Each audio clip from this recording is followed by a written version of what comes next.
চট্টগ্রামের মিরসরাই উপজেলার পূর্ব ওয়াইদপুর এলাকার ইমরুল কায়েস নিজেকে পরিচয় দেন দারুস সালাম হাফিজিয়া মাদ্রাসা ও লিল্লা বোর্ডিং এর পরিচালক হিসেবে।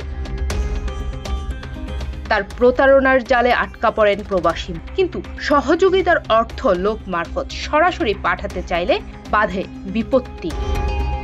সহযোগিতার অর্থ নিয়ে মিরসরাই সরজমিনে গিয়ে দেখা যায় এনামের কোনো মাদ্রাসার অস্তিত্ব নেই সেখানে। সরাসরি অর্থ লেনদেনের বিষয়টি টের পেয়ে বন্ধ করে দেওয়া হয় যোগাযোগ মাধ্যম মোবাইল নম্বরটি।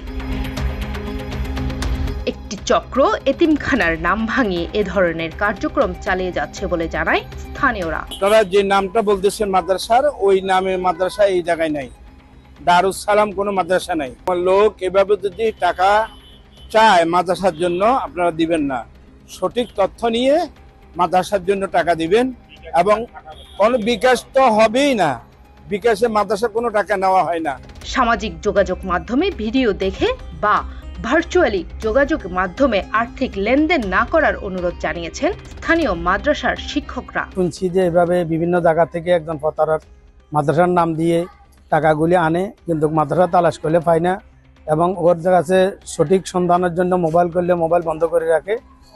আমাদের এই মাদ্রাসা ইনশাল্লাহ আলহামদুলিল্লাহ আপনারা অনেক জনগণের মাধ্যমে কওমি মাদ্রাসাটা চলে, কিন্তু সবাই আসি এখানে টাকা দিয়ে রসিদ সংগ্রহ করে নিয়ে যায়। আপনারাও যদি কেউ মাদ্রাসা দান করার ইচ্ছা থাকে প্রতিষ্ঠানে আসবেন, আসি দেখি যাবেন, স্বচক্ষে দেখে টাকা দিয়ে রসিদ সংগ্রহ করে নিয়ে যাবেন। এটা আমার সবার কাছে এটা আবদার, যাতে কোনো প্রতারকের ফান্দে পড়ে আপনারা দোকাত মাঝে পড়বেন না। পূর্ব ওয়াহিদপুর দারুস সালাম নুরানি মাদ্রাসা ও এতিমখানা এরকম একটা নামে একটা কিছু দান করার জন্য আসছে, কিন্তু এখানে ওনারা এসে খোঁজ করে কোথাও এই ধরনের কোনো মাদ্রাসা পাই নাই।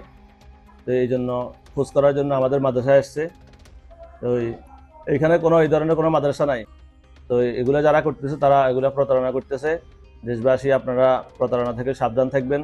যে কোনো সময় আপনার মাদ্রাসায় যদি দান অনুদান করতে হয় এতিমখানায়, আপনারা সরাসরি মাদ্রাসায় এসে মাদ্রাসা অফিসে টাকা জমা দিয়ে আপনারা মাদ্রাসায় রসিদ নিয়ে যাবেন। এ ধরনের ধর্ম ব্যবসায়ীদের ধরে আইনের হাতে তুলে দেওয়ার জন্য অনুরোধ করেন ইসলামী ফাউন্ডেশনের পরিচালক। কেউ যেন তাদের এই প্রতারণার ফাঁদে পা না দেয়, এবং সাথে সাথে এই ধরনের কোনো মেসেজ, কোনো পোস্ট বা কেউ যদি এরকম অনুরোধ করে কোনো টেলিফোন, কোনো মোবাইল ফোন পেলে সাথে সাথে যেন এটা মোবাইল ফোনটা নিয়ে এটা যেন প্রশাসনকে জানানো হয়। পুলিশ প্রশাসন চাইলে, আইন শৃঙ্খলা বাহিনী চাইলে তাদেরকে সাথে সাথে তাদেরকে ট্রেস করে তাদেরকে আইনের আওতায় আনা সহজ হবে। অর্থ সহায়তা দেওয়ার আগে যাচাই বাছাই করে নেওয়ার পরামর্শ সচেতন নাগরিকদের। আজিজা হক পায়েল, দেশ টিভি, চট্টগ্রাম।